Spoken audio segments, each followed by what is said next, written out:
Funding for This Is Nashville comes from you, our listeners, and Music City Prep Clinic, Nashville-based provider for PrEP and offering comprehensive sexual health services in an environment designed to be safe, professional, and shame-free.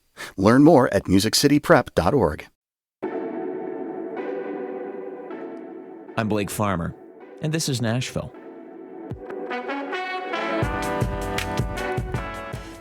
We are talking this hour about our tendency toward being a NIMBY. You know the word? Not in my backyard. When it comes to packing people into our neighborhoods, a lot of us come down on that side. And what it might take for us to become a yes in my backyard person, YIMBY. That's what we're talking about today. A debate in a neighborhood by Percy Priest Lake over just how many homes a developer would squeeze into a new project shows what kind of friction occurs when we start talking about living closer together, even in the name of affordable housing. And that's where we're going to start. Cynthia Abrams is WPLN's Metro reporter. Stephen Elliott is a reporter for the Nashville Banner. They teamed up this year on a project because they saw just how much this one neighborhood conflict we're going to talk about mirrored the broader debate about density and affordable housing. Welcome to This is Nashville. Thanks for having us. And thank you. So reminder also, we are streaming video from the studio today. That's at youtube.com/@WPLN. So join us visually if you like. So it sounds like this all started with a community meeting that got a little bit out of hand. Let's start with the clip.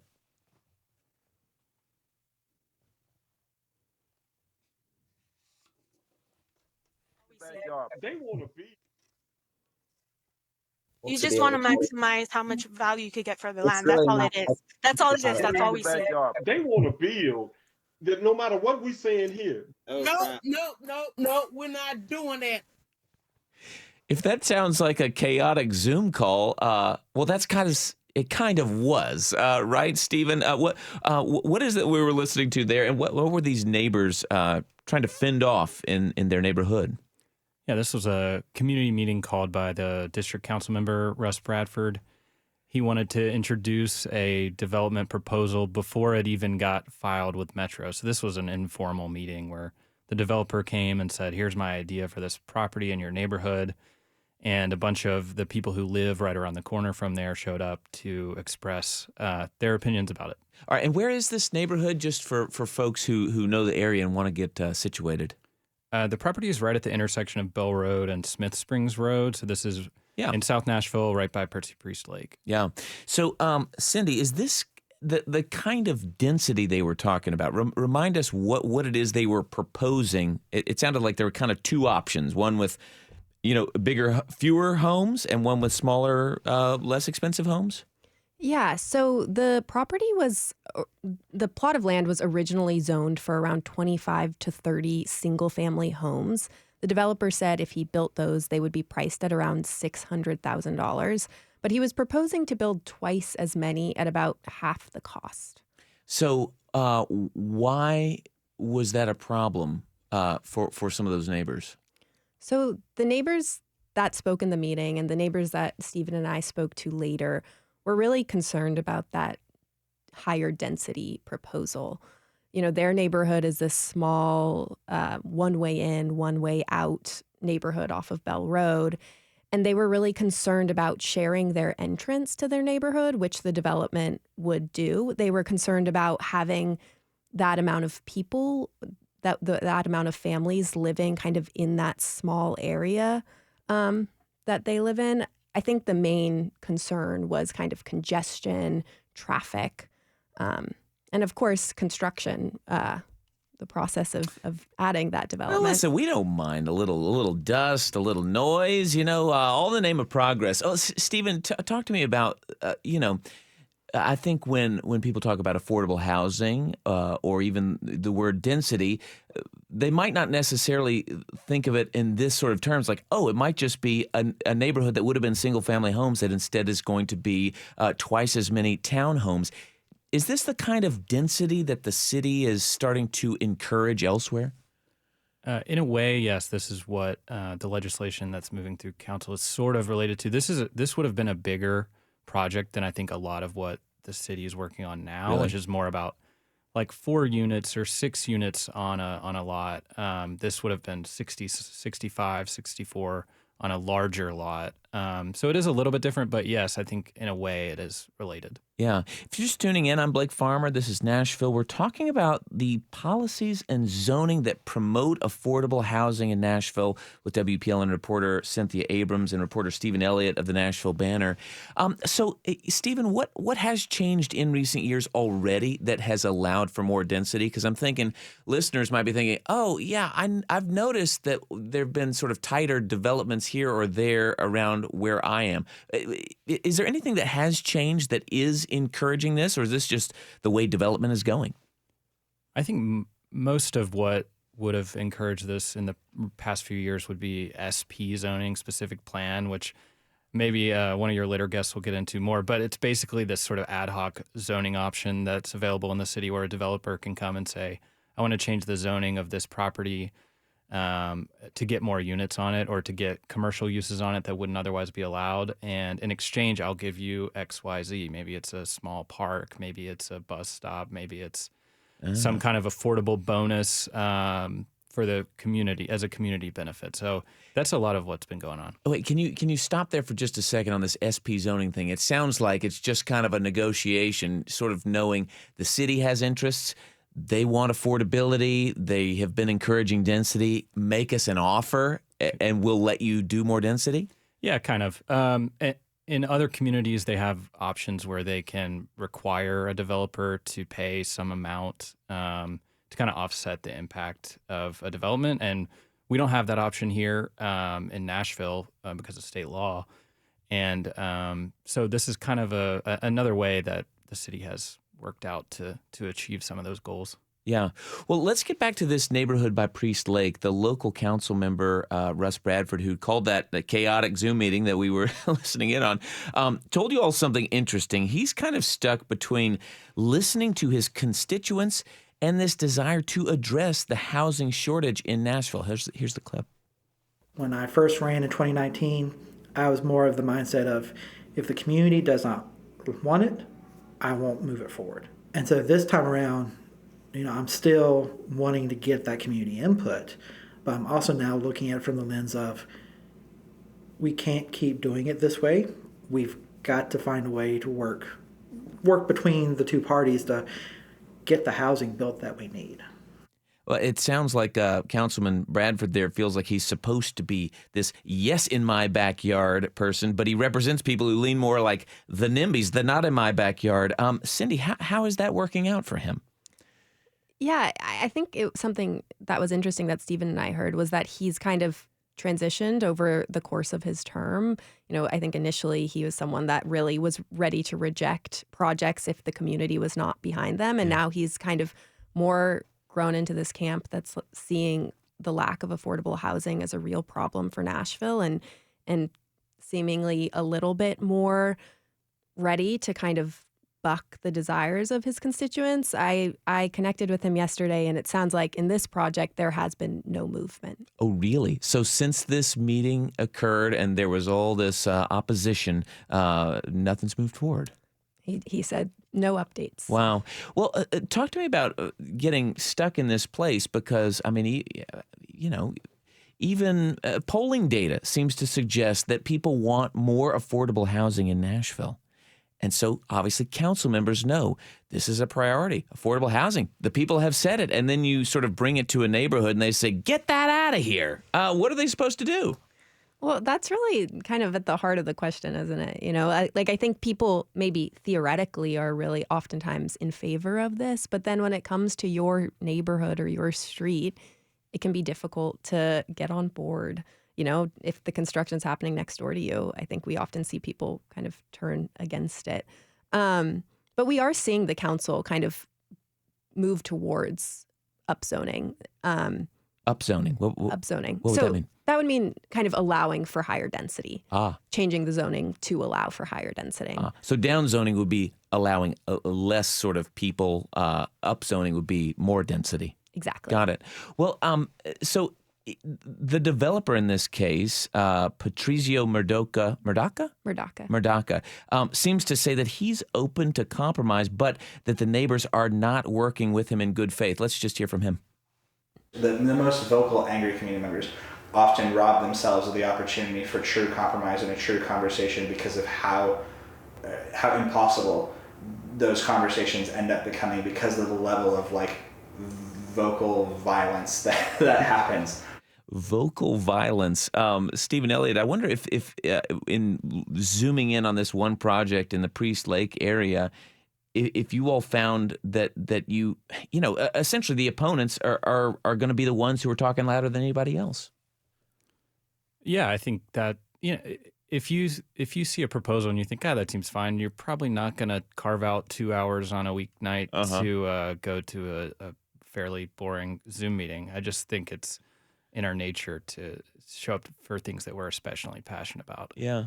Well, so step back from this one development in the Priest Lake area off Smith Springs Road and Bell Road. You know, this is the kind of thing that I think folks are suggesting Nashville needs if we're going to have more affordable housing. What is it that's actually standing in the way? Like, what complaint from the neighbors is the thing that's holding this up? You know, is it more than just what's being spoken, like traffic, like construction noise? Are they really saying, we don't know if this is good for our neighborhood?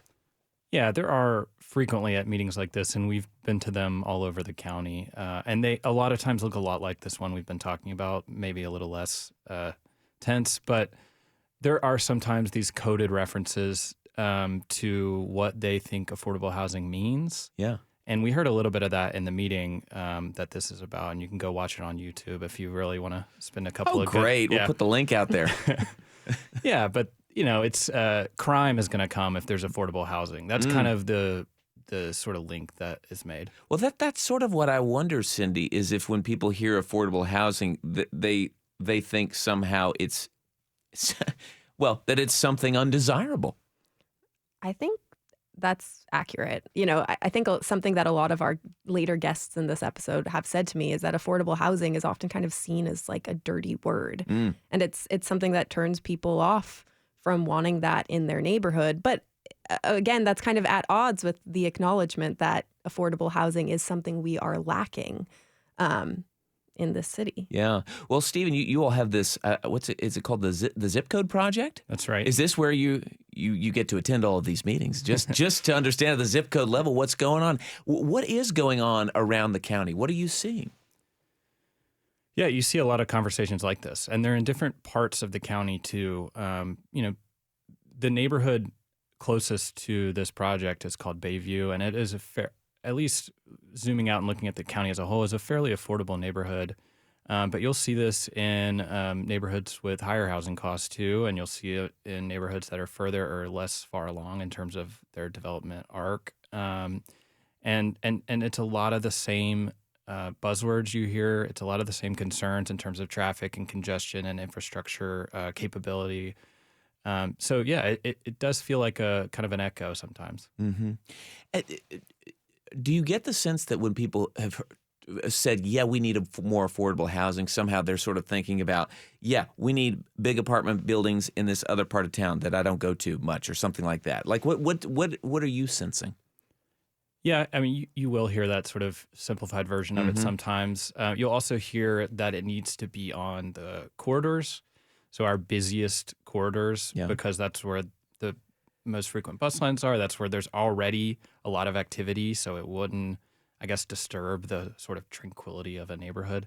You'll also hear, maybe later today, some people push back on that and say we shouldn't force low-income and working-class people to live in more polluted, noisier areas. We should allow them the opportunity to live in these places that we're trying to protect. Yeah. Cindy, when you've been referring to me and others in our newsroom about this reporting, you have used the, like, this is the NIMBY YIMBY stuff, the not in my backyard, yes in my backyard. And honestly, how many yes in my backyard people have you all met? Are there many? There definitely is a contingent in Nashville. You know, we have someone later in this show who I think represents that camp. But there definitely is kind of a robust group out there really advocating for these changes. I don't know if you actually measured it up against the rest of the city, how dominant that percentage is, but there is a vocal group that is advocating for these types of changes. Yeah. Stephen, in your zip code project, are you seeing much of that out there saying, hey, I know this may not be on its face something we would welcome, but let's think about the greater needs of our Nashville community and come to a yes? I think there are people, and it can be harder to find them because, you go to these meetings and you can find a dozen people to talk to with pretty similar views. And there might be a dozen more who are at home not participating in this conversation, who, if they knew about the debate, you don't know what they would say. Maybe they'd say, yeah, that sounds fine. That sounds great. That looks like the kind of house that I would have been able to afford at that age or something like that. So I guess it's up to the council members and those YIMBYs perhaps to seek those voices out because, I think that group is becoming more organized perhaps. They're showing up to a lot of the meetings at the Planning Commission and at Metro Council to make sure there is a voice in favor of a project because there's often a long line of people waiting to speak against a project. So you've seen them show up more and more. Well, Stephen Elliott of the Nashville Banner and Cindy Abrams of WPLN's Metro Reporter, thank you all both for bringing us this reporting and that we can allowing us to expand on it today in our show. We need to take a break. When we come back, we'll meet one of these YIMBYs. We'll also bring on a NIMBY, although we'll let him explain himself. We're talking about how Nashville becomes a more affordable place to live. It's one of the biggest challenges of our time. And guess what? There is no easy answer. Stay with us. This is Nashville.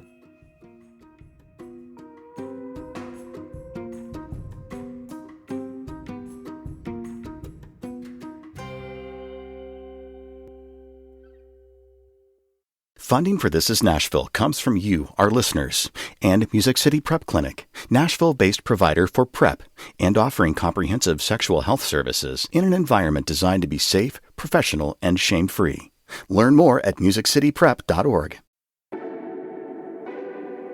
I'm Blake Farmer, and this is Nashville.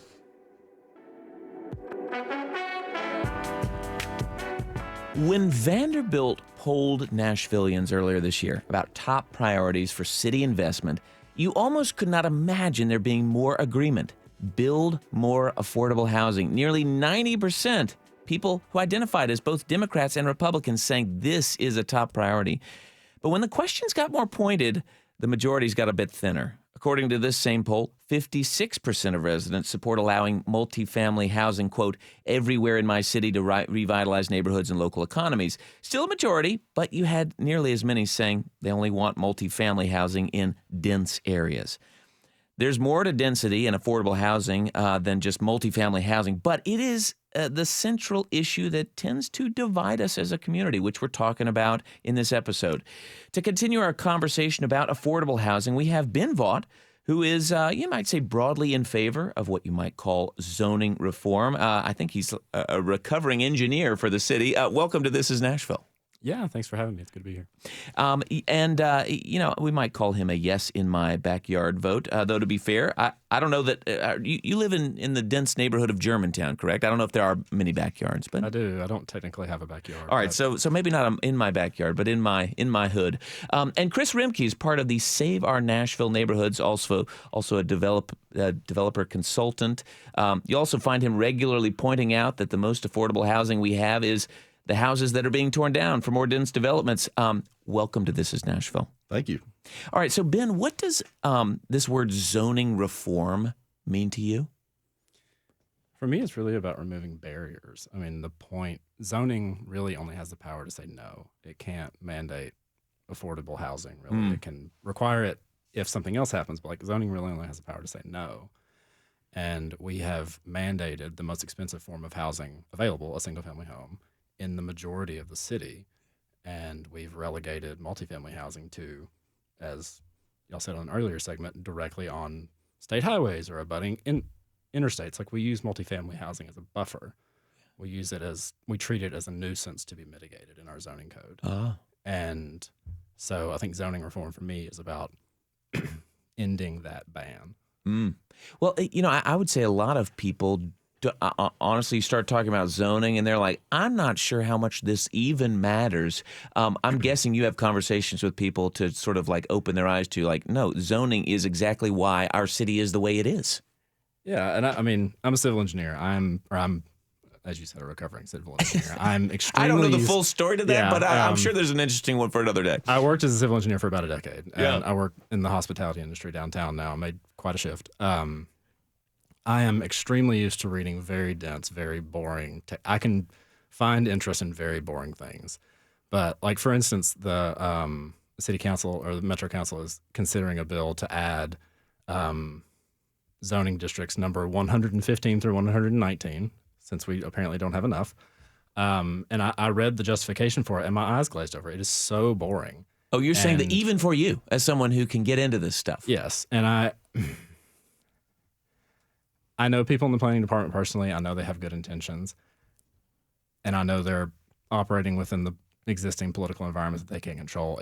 I think one could be forgiven for assuming that that is the point. The point is for it to be complex, and the point is for it to be impossible to navigate. The point is to say no without saying no. That you don't have to say no. You can just have because everybody supports, as you said, everybody supports affordable housing somewhere else. The zoning code and the poll you referenced, the 56% of people that support multifamily housing, it's extremely stratified based on income. Yeah. The only income bracket that the majority of whom said no was people who earn over $100,000. And, people earning under $15,000, I think it was 80-something% supported legalizing multifamily housing. What we're discussing here is fundamentally just, I would describe it as like the luxury concerns of, and good for them, the landed gentry. And we spend a lot of time on that. And I don't think we have the time for that. Yeah, well, you're getting a well said on in the YouTube chat. Andy Wildman says, well said, mandating expensive housing on so much land and treating apartments as a nuisance to be mitigated. So, Chris, let me turn to you for a second. I mean, I think people would be surprised to hear that, you have worked for developers. You're in the development business, and yet you kind of are seen as the one who's saying, "Whoa, Nelly, let's slow down on so many projects." What do you see that as an about face, or has just something changed? No, I'm just interested in community health and how we maintain safety, how we maintain a city. Nashville experienced phenomenal growth in the last 2 decades, so much so that the community is shell-shocked about it. And what they see is their ditches overflowing, and they see in the nations they're talking about brownouts. I mean, you see these problems from infrastructure. And what causes that? Well, it's because we're in excess of our infrastructure needs. And so we quickly move into let's cure it with density, or maybe a much more simple way is the perception of the public is that the bathtub's overflowing and the fix is going to be put on a bigger faucet. And so ultimately, what would be the analogy there? What's the bigger faucet? The zoning solution? Yeah, the zoning solution. And so, this is a problem that your regular folks are trying to reconcile. Ben is absolutely right. It's a very dense thing. Yeah. And if we're trying to solve a process problem, we should attack a process problem. If we're trying to solve an affordability problem, we ought to focus on those that the Unified Housing Strategy says need help. Yeah. Which is pretty much below 50% AMI, average median income. Certainly below 80 is a very important place. Most of the density projects we're talking about serve above 100. So my problem is that we're talking about how to serve people in need, people that need bread and roof over their heads, but do it by going to the grocery store and filling up the wine and cheese section, because this results in luxury housing and high taxes and high property values, speculation. So now corporate ownership comes in and buys in what has traditionally been individually owned wealth building families. And I'm a believer we can actually have our cake and eat it too. I just don't believe we can do it by focusing on trying to get low-cost housing on the most expensive dirt in town. Let's kind of dig in there to that dirt for a second. And if you, I forgot to mention that we're streaming on YouTube today. If you want to join us by video, it's youtube.com/@WPLN. Welcome to those who are watching. Feel free to drop something into the chat if you've got a comment. So, Chris, maybe help me out with an example of, trying to put affordable housing on the most expensive dirt in town. What's an example that sticks out to you? Well, we're trying to create a $300,000 house or less, just to frame up an example. Right, and this is so it can be somewhere in the range of affordable for somebody who is in that kind of average income. Yes. Okay. And the focus point becomes how to get significant density. In a classroom, you can learn that it is cheaper to build a building to scale. The bigger, basically it's just a scale phenomenon that is true. The problem is when you deliver it, the end real estate value is against what the market will bring, not against what the cost was. So in other words, even though it would be more cost efficient to build more units at once in one building, in Nashville's housing market, you do that, and you then charge what you can get, and it might be still unaffordable. If you want to look at the Nations and Wedgwood, Houston, you'll find living examples of those things. Yeah. I mean, you build a fifth of an acre in the Nations costs $500,000 today, just the property. The property, 1/5 of an acre. So maybe there was a home on a lot that wasn't a huge lot anyway. It's sold, and then what? Well, when that happens, the developer's going to build expensive housing on it because he just paid a whole lot of money for the land. And he also is displacing someone who's likely on a piece of land that is a low density solution for in what a lot of cases in these cases are blue collar, essential workforce folks who wind up getting displaced. And even our own studies show us that we should cure the displacement problem before we keep compounding it with adding density. And so one fuels another. And so the result isn't there. And so what you wind up with on a $500,000 piece of property at 20 acres is a townhome that cost $1.1 million. And that's not affordable. Yeah. And well, no, I was going to say, Ben, if I can get you in here, I mean, I'm certain you could find all of these things to be true. That you tear down something, it was intended to put on more units. You hope that it's affordable, and you're charging $1 million for a townhome. I mean, it doesn't sound out of the realm of possibilities. But are there more successful ventures that you would point to say no? Density overall can be the big answer to affordability. I think developers are building $1.1 million townhomes because that's what our zoning says we want. Really? That's what our zoning says we want. We want detached single-family homes, and that's changed in the Nations. It hasn't had time to actually do anything yet because it just changed. But I think the available evidence, as far as I'm aware, all of the available evidence shows the opposite of what Mr. Rimke is saying. Increased density does not increase displacement. Developers are responding to gentrification. They don't cause it necessarily. Like there are, the charming cottages that people love to talk about, and they are charming, they're cute. There are 2-bed houses in 12 South bringing $1 million. Yeah. Like banning development doesn't guarantee affordability. Banning development hypercharges gentrification. All of the available evidence shows that increasing density increases affordability. Yeah. Well, and yet there are these instances where we're like, well, but they tore down this house that wasn't very valuable and put up 4 things that are very expensive. How do you level those two things? I think we should be doing that in rich neighborhoods instead of working class neighborhoods. Like the Nation's gentrified because everything between the Nations and downtown refused to grow. Yeah. A comment from Craig Bardo on the YouTube stream: density, zoning, building codes, even NIMBYism are all distractions. The problem is the market. That affordable housing is ultimately market rate. You're nodding your head, Chris. What do you think here? Like, what's really the issue that can be solved? Developers use zoning to figure out how they can make the most money. Yeah. That's what developers do with zoning, and that is true. So the way you can make your most money in the context of these dense developments is typically to max out the property for the highest use you're able to put there and develop the most revenue. Then it delivers what the market will pay. If we wanted to solve the affordability issue, we do buildings to scale on property that basically are not for profits. Yeah. You're saying, but that would change the business of development, which is probably not happening anytime soon. Developers would work for government to build housing or not for profits or other groups. It happens already. The market's not going to solve this. And if you look at other cities, you were asking about other cities, there's a lot of displacement policies and various things in other cities who have the experience. We didn't take time to do any of that. We haven't figured out how we may make an adjustment for a displaced person to require that they come back to a place or have an alternative.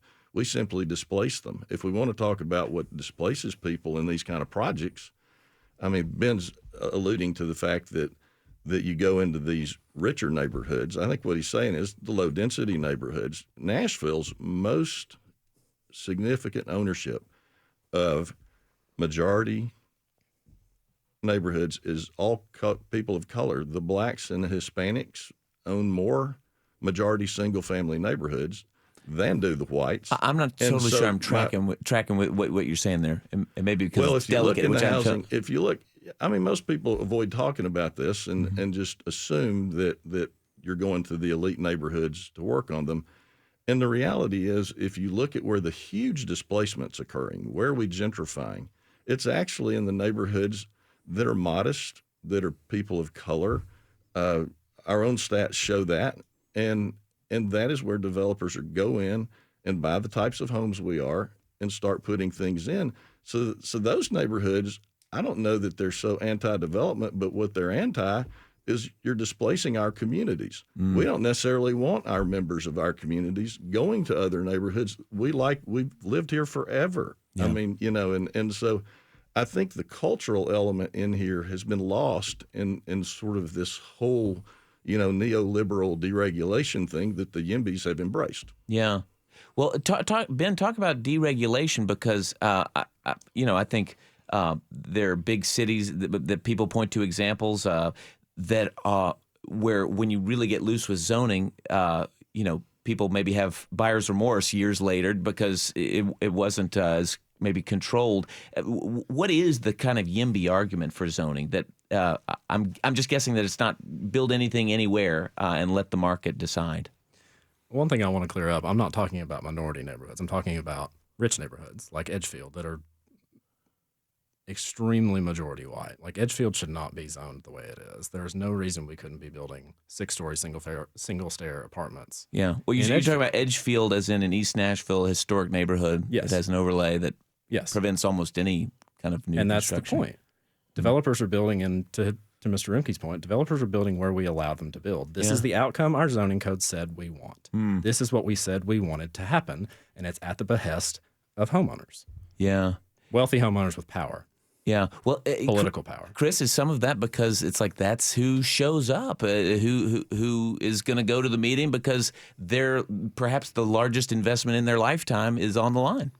The market drives where people go, and why the developers are there is where they make the most money and the opportunities given. Yeah. And so, that is, here we are trying to talk about affordable housing. The justification was affordable. We're sitting here debating whether we take up white neighborhoods. I don't know how we got into that, from trying to find affordability, because it doesn't get delivered when you go to the most expensive places in town and start carving them up to do these things. It hasn't happened. You're saying if you build in a place that is already has a high value, then it is going to be an expensive place to live. Absolutely, and it doesn't have to be that. Let's look at the nations. The proof is even in our own results. We started this in 2010. Horizontal property regimes were brought on. We started doing tall skinnies. 53% of that community has been developed. If that kind of density was going to solve affordability, it would be one of the cheapest places in town right now. Well, it's not. Ben, is there a point here? Is it? I mean, I don't want to throw up my hands and be a fatalist and say I don't know what you do here, but is there an easy answer that even if it's not politically popular, if you could push a button, could solve some of this? I mean, it's not an easy answer that solves it. It's not a silver bullet, but there are easy answers that help. And to Mr. Rimke's point about infrastructure, I think he's presenting a false choice. The choice isn't between infill and nothing. The choice is between infill and sprawl. And we know that single-family sprawl, single-family neighborhoods are the most expensive type of housing to serve. They don't pay, neighborhoods like Mr. Rimke's don't even pay enough in property taxes to cover their own maintenance. We have to have infill. We have to have infill to pay for the affordable housing that Mr. Rimke says he wants. I don't know how he wants to pay for it unless he's proposing a massive property tax increase. I don't think we should do that. I think we should allow people to live where they want. And again, to his point that building in rich neighborhoods doesn't solve anything, I disagree. I disagree. The data disagrees. If you build, I'm speaking in rough terms here and I'm kind of being conservative, but if you build 2 market rate homes, you free up 1 home that's affordable below the median. You build 5 market rate homes, you free up 1 house in the bottom 20% of the market. Because people move into those new homes and they move out of homes and then somebody moves into that home, you create these migration chains. And that happens almost immediately. It happens about as fast as we could build affordable housing. I think we should do both. You're saying where one unit would be, you'd force the price to be held low so it would be affordable for someone. Is that what you're saying? Our zoning Not code market currently rate. forces the prices to be held high. Right. And I mean, Metro Historic Zoning Commission says that on their website. One of the points of historic overlays is to make housing more expensive. They don't word it that way, but that's what they say. They talk about increasing property values. Like the point of our zoning code is to create basically a housing cartel and where homeowners get to say no. And I don't think that's good. I don't think that's in keeping with our values as a city. It's basically climate arson. And to say that building in rich neighborhoods does nothing, I mean, again, the available data shows the exact opposite. It's functionally the same as climate change denial. Well, we won't solve it all right here today. But Chris, you want to leave us with a last word before we close? Well, I think, as I've gotten into this project, what we're really interested As in in the is Save Nashville. Yes, what we're interested in is how do we bridge the neighborhood and community voices with this issue? Because we've got people incredibly polarized. And when people that are interested in saving the Highland Rim Forest within the neighborhoods of Nashville hear things like we've got to get really dense to keep sprawl from happening, and you watch all of the big mature trees get cut down, that is not something they think is accomplishing that task, and I'm with them. Yeah. Well, it's a thorny issue. You've heard it right here today, and we're going to stick with it for the rest of the hour, but we do need to take one more break. Thank you so much, Ben and Chris, for joining us today. When we return, we're joined by someone at the center of it all, the Executive Director of Metro Planning, Lucy Kempf, and we'll get an academic perspective on our tendency toward NIMBYism. So stay with us. This is Nashville.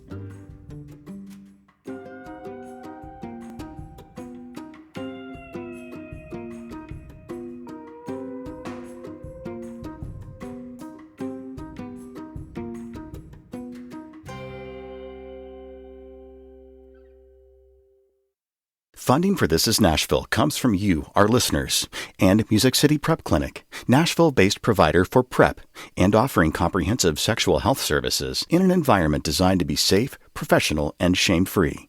Learn more at musiccityprep.org. I'm Blake Farmer, and this is Nashville.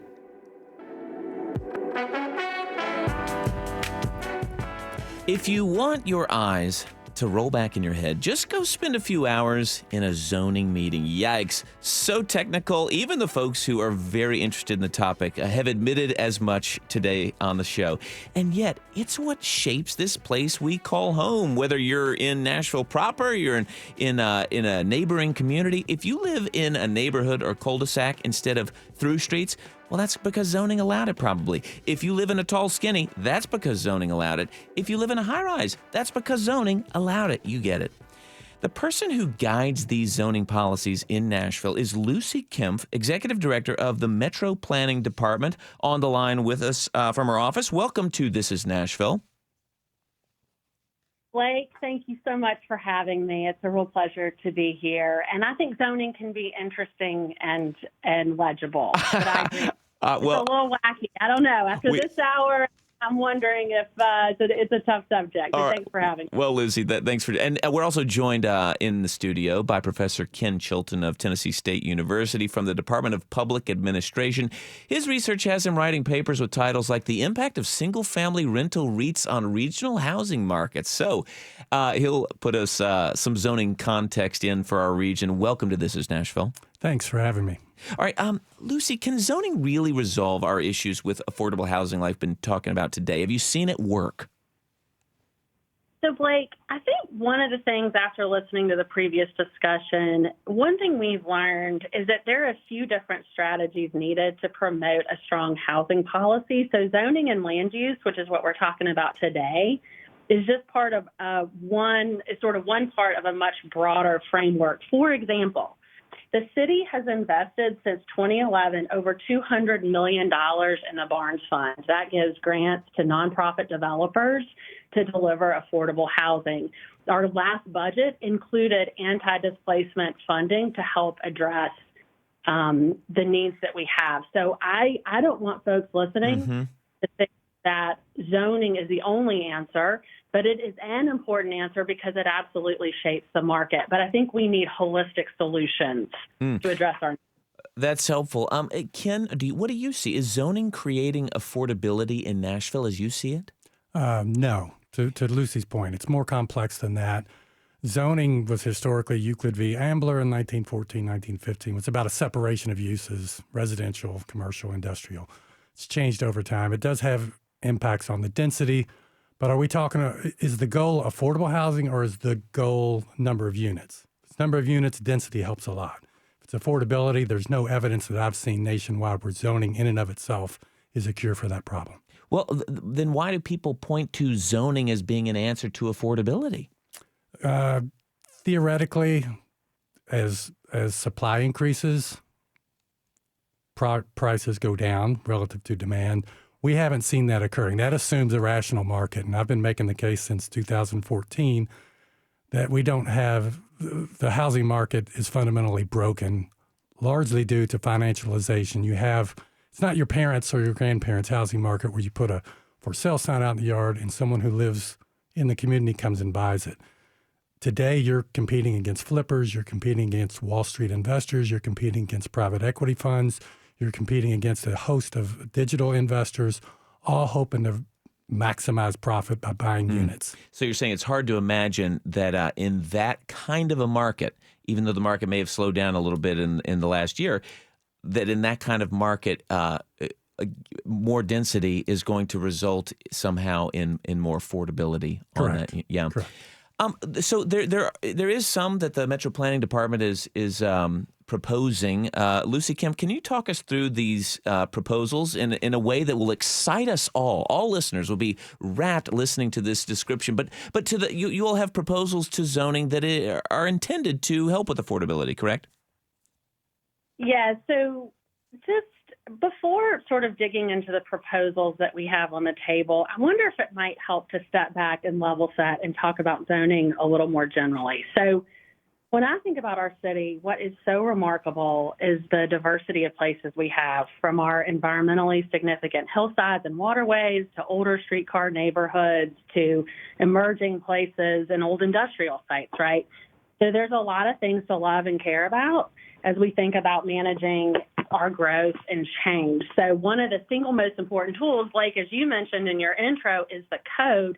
And that is local regulations that I think of as a rule book, what we can build and where. And it has enormous influence on the look, the feel, the function of our built environment. So it's really important for our code standards themselves to be a high quality. We've been working for about a year on evaluating the code. We wanted to start there because that's sort of the most basic sort of set of building blocks that we have. We've heard from a lot of residents that they want greater choice, but they also want improved outcomes in terms of design quality and overall compatibility with the neighborhood. If you've ever walked past a large new building, and felt a little bit like, wow, I wish this felt a little more comfortable. Well, that's a zoning provision that we need to evaluate. So what we're proposing is that we think that we are missing and have actually constrained development of some pretty basic building types that we used to build a lot of in the 1920s and 30s. These are smaller manor houses, quadplexes, duplexes. These are things that historically we understood how to deliver. And for whatever reason, right now, we in Nashville are delivering a lot of single-family homes and a lot of large-scale multifamily homes and not much in the middle. We think doing more of the middle development and delivery is going to help us sort of on the financial side, and I can talk a little bit about why that is, but also in terms of the look and the feel of the built environment. So we've got 4 proposals right now before council that generally deal with those middle housing types, and I can talk to you about what those are if you want more specifics. Are you excited? Is that You know what? I was tracking with you the whole way. If you're just tuning in, I'm Blake Farmer. This is Nashville. We're talking about development policies that promote affordable housing, though often also divide our community. Lucy Kempf is Executive Director of Metro Planning. Ken Chilton, Professor at TSU, who studies zoning. So with the 4 proposals, primarily you're talking about this kind of the middle point where you've got quadplexes, duplexes that you would incentivize. How would you incentivize developers to build that way? I don't want to say that we would incentivize it. What we would do is provide it as options in the code. You're saying there are places that it's not even allowed currently unless you get a special exemption. Right. So right now, we make people go through a really tough process. You're going around your elbow to get to your thumb if you want to deliver small scale projects with high design quality. So we require specific plan zoning to deliver high-quality design projects. We should be making it easier for people to deliver at a scale that Nashvillians want, not making it more onerous. So we need to remove barriers to delivering high-quality, also moderate-scale projects like quadplexes. You go into any historic neighborhood in the city, you see really great to scale multifamily development that feels really good. And because it's got really good design constraints. And so, yes, the first proposal that we have is to create 2 new zoning districts, RN and RL. These are options. They're not mandates. So you'd have to go through an entirely separate new legislative public process to put these districts in effect. The second one addresses some of the tall, skinny discussions. It brings the height down so that they feel a little more compatible with neighborhoods, and also clarifies some weird administrative rules that we have in the city. Now, if I tell you about those, your eyes might really roll in the back of your head. All right, then we'll hold off for just one second. And Ken, let me pull you in here because I'm thinking about how we started the show talking about a neighborhood near the Priest Lake area where there was, the developer was like, I could either build these single family homes or I could build twice as many townhomes. We think that's going to be good for the community. And people were, pretty upset. Why do you get such passion against these things when it doesn't sound like a huge change, even as Lucy's describing it here, to have, twice as many homes rather than, the single family homes? It's the uncertainty. I've looked at an algorithm on Zillow that says my home's worth $650,000. And change to my neighborhood might threaten that $650,000. You're saying they see their property owner who says, I like how that feels, thinking that this house is worth so much more than it was a few years ago. You're telling me you're building something that's half as valuable as that? I don't know that that's going to be good for me. I think that has a lot to do with it. But I would like to touch on the big issue from this whole series today. Who's going to pay for all this? I mean, it's one thing to give me the right to build an accessory unit in my backyard if I live in Green Hills. Cost of the land, maximizing profit. Does that mean I'm going to build an affordable unit because out of benevolence? Probably not. And the Barnes Fund was mentioned earlier. There was talk about a year or two ago about raising that up to $55 million, which I think would have been a step in the right direction. But we're back down to $15 million. So the city's priorities in terms of, we've studied affordable housing to death. We know the issues. Are we going to fund it? We can fund a stadium and find money for that really quickly. Where's the dedication? If we really want to solve this problem, the federal government's not going to give us the money. State government's not going to give us the money. We've got to be more innovative and creative. Lucy, we've taken up most of the hour here, but can I leave you with the last word? How do we achieve this? The purse strings are not your thing, but is it going to require more funding to really make affordable housing happen? Well, Blake, I want to make sure I don't leave today without saying, in my mind, the most immediately impactful couple of the proposals we put on the table is loosening the restrictions around detached accessory dwelling units, which are like mother-in-law suites, garage apartments, those kinds of things. In our minds, and what we've heard from a lot of residents is we want more choices to allow mother-in-laws or a kid, who's graduated from school and needs to get on his feet. We want to have income from that. And so we do think that we are answering the questions that we're getting from residents that want more choices. Well, Lucy Kempf, thank you so much for laying it out there.